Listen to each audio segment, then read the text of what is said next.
Salam radiasi untuk kita semua. Baiklah, pada kesempatan ini saya kembali menjelaskan mengenai patologi CT dari brain atau kepala. Jadi mendengar kata patologi ini merupakan ilmu yang mempelajari penyakit dan proses terjadinya suatu penyakit. Namun pada kali ini kita terfokus dari hasil radiograf CT scan-nya. Dari kelainan-kelainan penyakit-penyakit yang terjadi, kemudian dilakukan proses scanning dan hasilnya menentukan diagnosis sakit apa yang kemungkinan diderita oleh pasiennya. Kita langsung saja masuk ke patologi yang pertama, yaitu ini adalah pada bagian kepala ya. Sini adanya pendarahan intrakranial. Jadi secara umum pendarahan intrakranial ini adalah pendarahan yang terjadi di dalam tengkorak. Pendarahan intrakranial ini dapat dibagi menjadi dua, yaitu intraaksial maupun ekstraaksial. Di mana intraaksial ini merupakan pendarahan di dalam otak itu sendiri. Ini salah satunya adalah intraparensimal dan intraventrikular.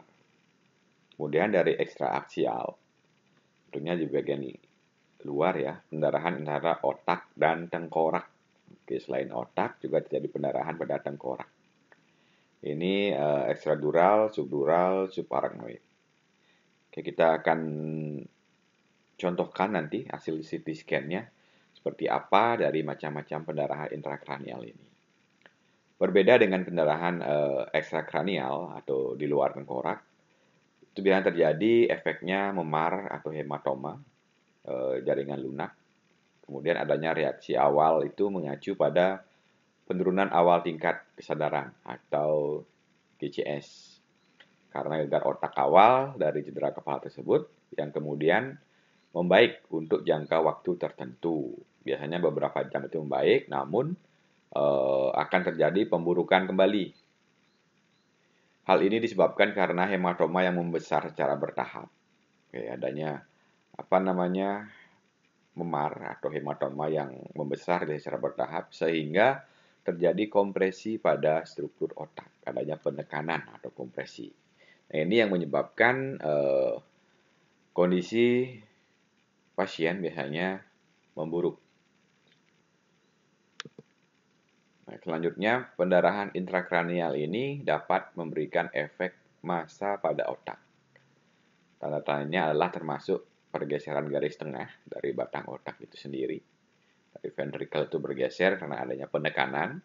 Kemudian ada penipisan atau seperti celah di bagian ventricle dan herniasi struktur otak.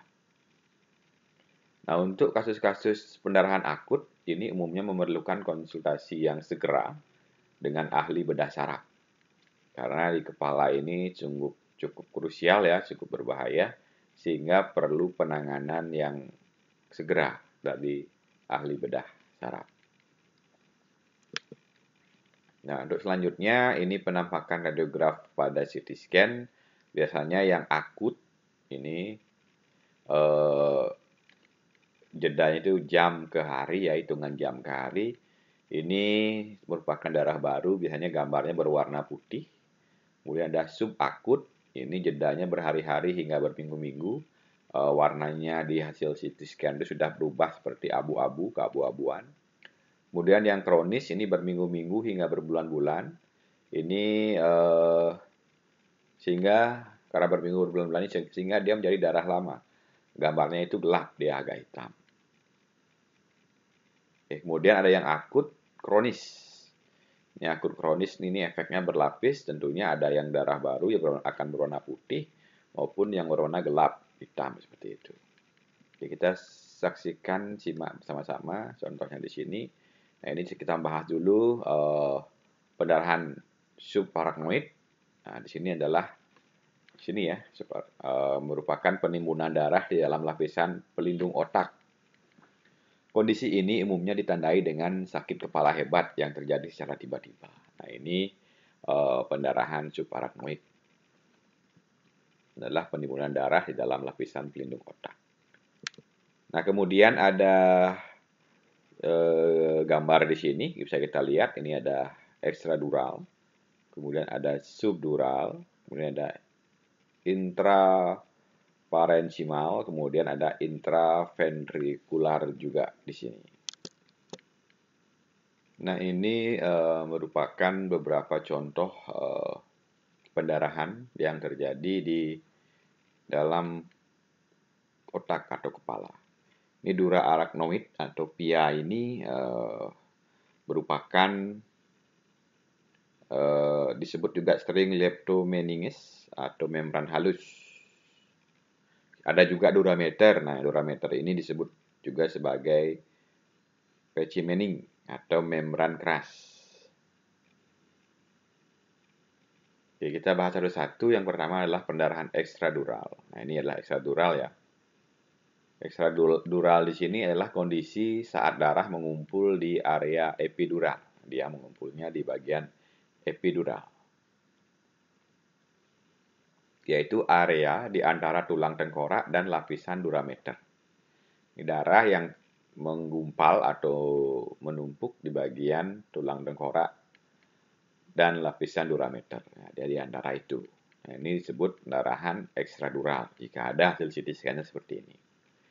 Kemudian durameter ini adalah membran atau lapisan terluar dari mening atau selaput otak dan tulang belakang yang menyelimuti dan melindungi otak dan tulang belakang. Ini disebut dengan durameter. Sedangkan di sini adalah pendarahan subdural. Dapat kita lihat di sini yang saya tunjukkan di sini. Pendarahan subdural ini adalah kondisi ketika darah menumpuk di antara dua lapisan pada otak, yaitu lapisan arachnoid dan lapisan dura atau meningeal. Oke, sini terjadi pendarahan. Jika ada hasil CT scan terdapat pendarahan di sini di antara dua lapisan di otak, yaitu lapisan arachnoid dan lapisan dura atau meningeal, maka disebut pendarahan subdural. Kemudian ada pendarahan subarachnoid. Oke. Di sini merupakan pendarahan yang terjadi di ruang antara otak dan membran di sekitarnya. Kondisi ini menyebabkan stroke atau koma. Nah, di sini. Jadi ini ya, pendarahan yang terjadi di ruang antara otak dan membran di sekitarnya. Kondisi ini misalnya yang menyebabkan terjadinya stroke atau koma. Itu juga disebut pendarahan subarachnoid. Nah, kemudian yang terakhir adalah ini, pendarahan periventrikular atau intraventrikular. Di sini adalah perdarahan yang berasal dari metrik germinal, subependymal, preventrikular, dengan masuknya darah ke dalam sistem ventrikel. Nah, ini kan ventrikel nih. Ya, adanya darah yang masuk ke sistem ventrikel. Nah, di sini disebut pendarahan periventrikuler atau intraventrikuler.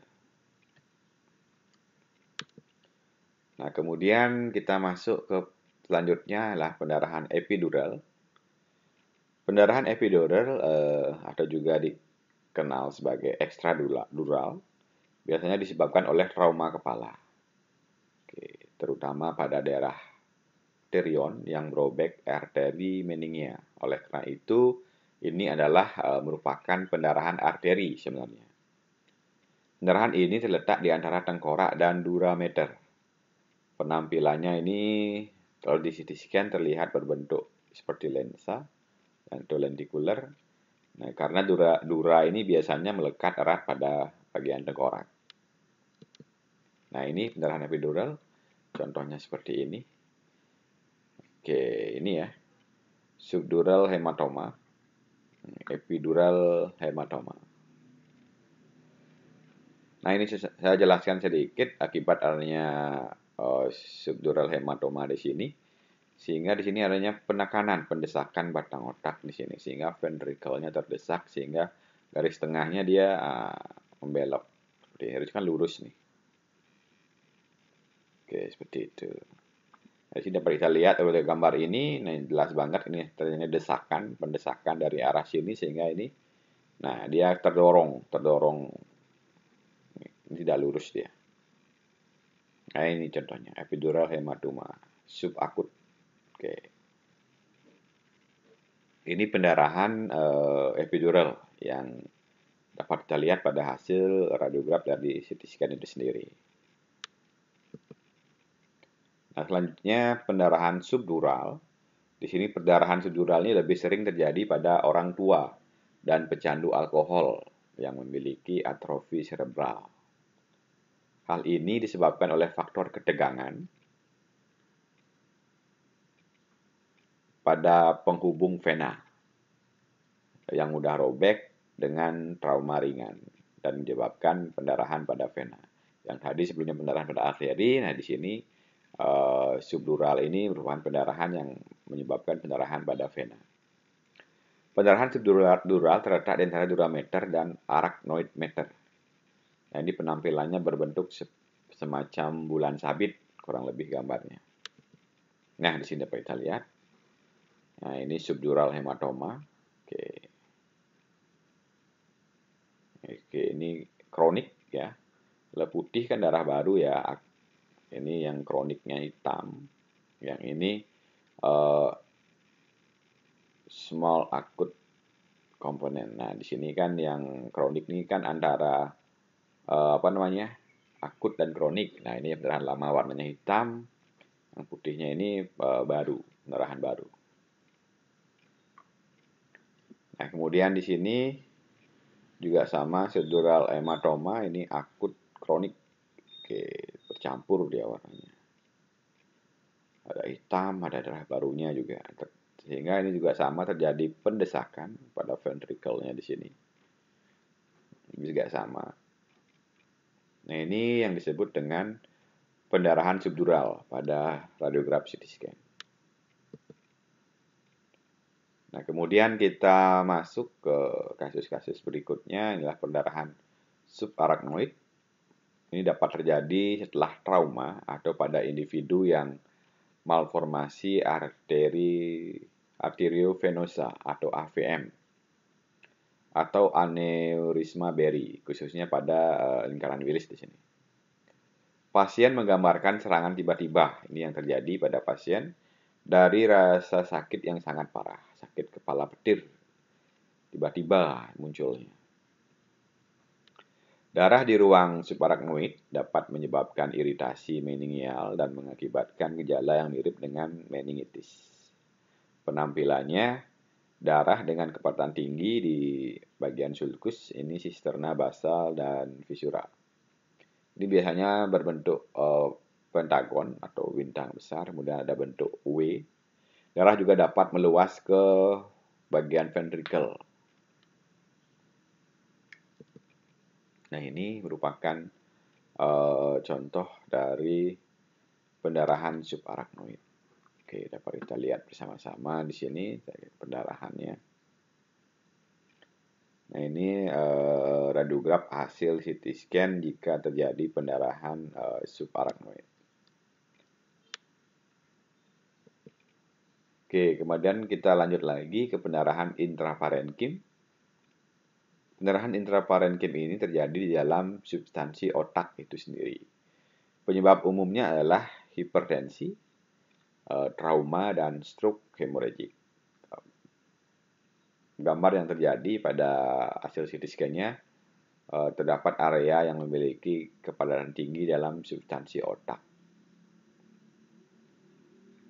Kemudian ketika kita taruh ROI ya, kita dot di situ, maka dia berbeda nilai HU-nya nanti. Karena adanya kepadatan tinggi dalam substansi otak itu sendiri. Kemudian pendarahan intraventrikular, di sini pendarahan intraventrikular dapat berupa primer atau sekunder akibat dari perluasan pendarahan subarachnoid dan intracerebral. Penampilan dari radiograf CT scan ini terlihat sedikit darah yang cerah di bagian bawah, tergantung dari ventricle lateralnya. Nah, ini IPH dan IVH. intraparensimal, kemudian ada intraventrikular. Oke, yang bagian atas ini adalah intraparensimal, ini hemorrhagic, pendarahan. Nah, kemudian ini yang masuk ke ventricle, contohnya ini intraventrikular hematoma. Oke, darah yang masuk ke bagian ventricle itu sendiri. Nah, selanjutnya kasus-kasus yang sering terjadi di lapangan itu adalah stroke iskemik maupun infark. Nah, di sini gejala stroke iskemik ini bervariasi tergantung pada pembuluh darah yang terkena dampak. Klasifikasi stroke, Oxford mendefinisikan menjadi 4 jenis.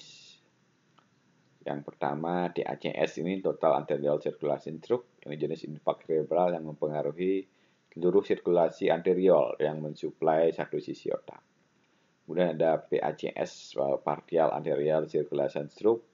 Di sini jenis infark cerebral yang mempengaruhi bagian dari sirkulasi anterior yang mensuplai satu sisi otak.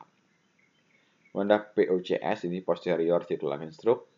Di sini arteri cerebral posterior, salah satu dari gejala cerebral, kehilangan kesadaran ya contohnya. Kemudian ada hemianopia juga. Kemudian yang terakhir ada LACS, ini lacunar stroke. Di sini sindrom stroke klinis dengan gejala dan darah khusus yang mempengaruhi lesi kecil pada subkorteks atau batang otak. Nah, oke, ini salah satu yang dapat terjadi di sini adalah hemiparesis dan hemiparesthesia.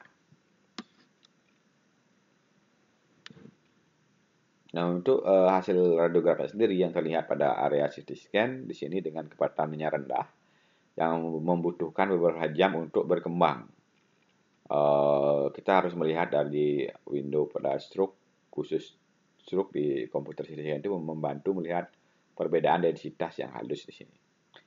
Tanda lain dari infark akut, hilangnya diferensiasi materi abu-abu atau putih, penipisan sulcus atau edema tanpa MCA cerah.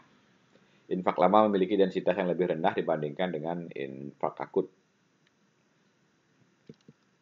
Nah, di sini terlihat hasil radiograf CT scan-nya ini white matter differentiation atau loss of gray. Nah, ini break MMCA, tandanya ada di sini. Oke. Ini infark lama. Oke, dan dari gambar densitasnya sudah jelas berbeda ya dengan jaringan-jaringan di sekitarnya maupun jaringan yang sehat yang utuh yang di sebelahnya.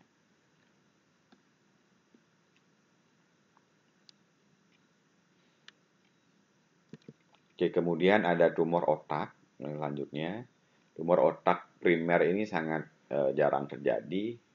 Otak ini adalah tempat yang relatif jarang untuk metastasis dibandingkan dengan hati atau paru-paru. Kanker yang paling sering bermetastasis ke otak termasuk salah satunya adalah kanker melanoma, paru-paru, payudara, ginjal, dan usus besar. Hal ini dapat terjadi dengan tanpa gejala, ditemukan secara kebetulan, atau dapat menyebabkan gejala karena efek masanya, seperti kelumpuhan saraf kranial, kejang, atau berbagai tanda neurologis lainnya. Nah, untuk penampilan gambar di radiograf CT dan MRI ini bervariasi, tetapi biasanya berupa lesi padat yang heterogen atau tidak seragam. Kadang-kadang lesi ini sendiri tidak terlihat, tetapi edema vasogenik sekunder atau tanda lain dari efek massal seperti pergeseran garis tengah itu terlihat biasanya. Tumor umumnya meningkat dengan media kontras. Pada pencitraan yang berbobot difusi MRI juga akan terlihat cerah karena selularitas yang tinggi. Nah, ini perbedaan utama untuk penampilan ini adalah lesi infektif seperti abses otak. Nah, pada gambaran yang ini ada hasil radiograf tanpa kontras. Ini ada metastasis tumor otak. Nah, ini setelah diberikan kontras, nah terlihat jelas ya metastasisnya. Tumornya yang terlihat jelas. Kenapa? Ini karena dari kontras media itu masuk ke pembuluh darah, kemudian diserap oleh metastasis ini, sehingga terjadi perbedaan. Ini lebih banyak diserap kontras ini oleh jaringan metastasis atau tumor ini dibandingkan dengan jaringan sehat lainnya, sehingga terjadi perbedaan densitas di sini. Kalau diukur HU-nya atau di dot ini tentunya lebih tinggi nilai HU-nya densitasnya di sini dibandingkan dengan jaringan di sekitarnya. Nah, ini yang disebut dengan tumor otak atau metastasis. Nah, kemudian selanjutnya ada small vessel disease. Ini seiring bertambahnya usia, biasanya arteriol kecil di otak menjadi lebih terpengaruh oleh arteriosklerosis. Arteriol kecil ini mensuplai darah subkortikal, periventrikular, dan lakunar. Arah ini menjadi iskemik dan kepadatan rendah pada CT. Hal ini dapat menyebabkan demensia vaskuler namanya. Nah, hasil CT scan dari radiograf ini itu tampak atenuasi rendah umum dari materi putih iskemik. Ini sering dikaitkan dengan usia, dengan atrofi cerebral. Tanda-tandanya adalah ventrikel yang membesar dan siklus yang melebar. Nah, ini sering terjadi pada pasien yang usianya sudah tua. Di sini ventrikelnya membesar dan sulkusnya biasanya melebar. Nah, seperti ini ya. Nah, dapat kita lihat ventrikelnya melebar. Oke, sulkusnya terlihat di sini. Ini small facial disease.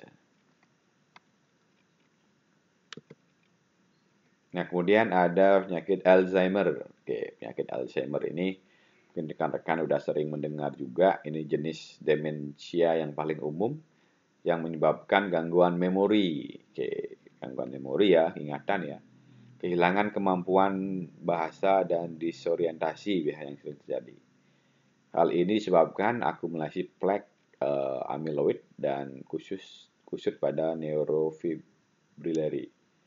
Adanya atrofi otak yang tidak proporsional ini biasanya melibatkan hipokampus dan korteks temporoparietal.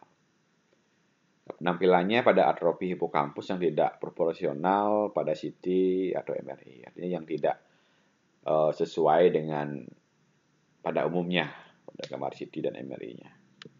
Nah, di sini dapat kita lihat ini Alzheimer ya, penyakit Alzheimer. Ini adalah perbandingan pasien Alzheimer CT scan menggunakan modalitas CT scan. Nah, di sini dapat dilihat. Oke. Ini yang normal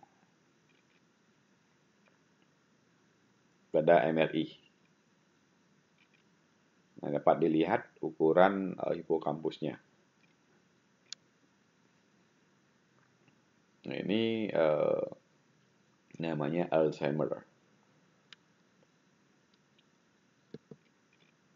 Kemudian kasus selanjutnya ada venous sinus thrombosis. Ini biasanya muncul dengan sakit kepala dan tanda neurologis. Kebanyakan terjadi pada pasien dengan faktor risiko protrombotik, terutama wanita muda ya. Ini dapat berkembang menjadi infak cerebral dan perdarahan sekunder. Penampilan dari hasil CT scan-nya adalah CT venogram cacat pada pengisian dalam sinus vena yang terisi kontras. Indeks kecurigaan yang tinggi untuk patologi ini diperlukan karena sulit untuk dilihat pada CT polos tanpa kontras. Makanya diperlukan pemeriksaan dengan kontras. Ya, di sini dapat kita lihat ini pasien non kontras. Ini hyperdensity superior sagittal sinus. Ini CT venogram dengan kontras. Oke, dapat dilihat di sini. Jadi gambaran sagittal dengan kontras.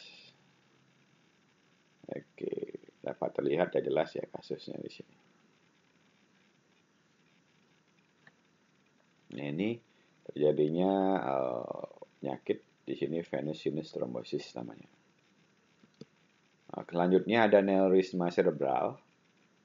Nah, ini penting untuk mengidentifikasi dan mengobati neurisma cerebral sebagai pendarahan subarachnoid dan hematoma. Cerebral dari aneurisma yang pecah dapat menyebabkan kematian mendadak. Ada yang paling sering ditemukan melibatkan pembuluh circle of Willis. Penampilan dari radiograf CT scan ini terjadinya dilatasi lokal di sepanjang salah satu pembuluh darah otak. Kemungkinan temuannya terkait seperti klip aneurisma atau metallic artifact, pendarahan lama, atau burr holes, ini artinya cacat pada tengkorak. Nah, di sini contohnya. Oke, jelas sekali ya. Nah, ini.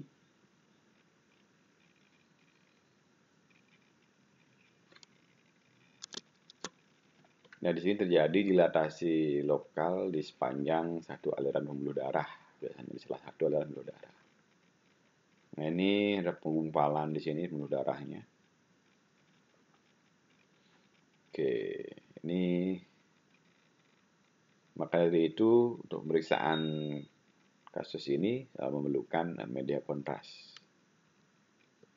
Nah, selanjutnya yang sangat sering terjadi pasien CKR seperti itu, ini berarti fraktur kepala biasanya curiganya. Ini jenis fraktur tengkorak, ada yang linear, ada depresi, kemudian ada diastatik, kemudian ada basilar juga pada dasar tengkorak. Fraktur tengkorak atau basal tidak boleh dilewatkan pada trauma kepala. Tanda-tandanya adalah memar di sekitar mata dan di atas processus mastoid, serta kebocoran CSF dari hidung dan telinga. Penampilannya yang paling mudah untuk melihat fraktur pada pengaturan window tulang, di situ disetting lewat CT scan-nya. Fraktur tengkorak mungkin sangat sulit dikenali jika tidak bergeser. Jadi hanya akan terlihat seperti garis saja biasanya. Kecuali dia tulang itu bergeser, nah itu sangat mudah ya untuk mengenalinya. Fraktur wajah dapat berdarah ke dalam sinus maxillaris yang menyebabkan kekeruhan atau level cairan di sinus maxillaris. Nah, di sini ini pada gambar aksial terlihat seperti garis di sini. Ini fraktur kepala. Kemudian setelah rekon 3D terlihat frakturnya.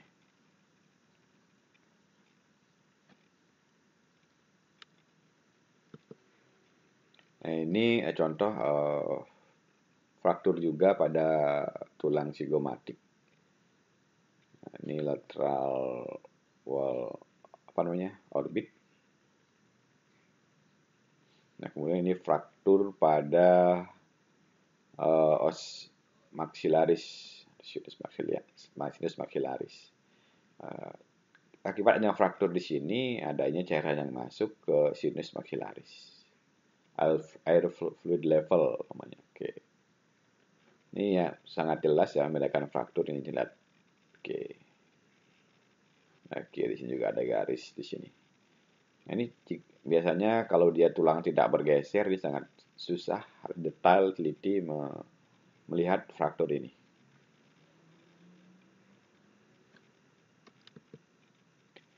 Oke, demikian yang dapat saya sampaikan untuk pertemuan kali ini, diskusi kali ini. Terima kasih sudah menyimak materi ini, semoga bermanfaat dan salam radiasi.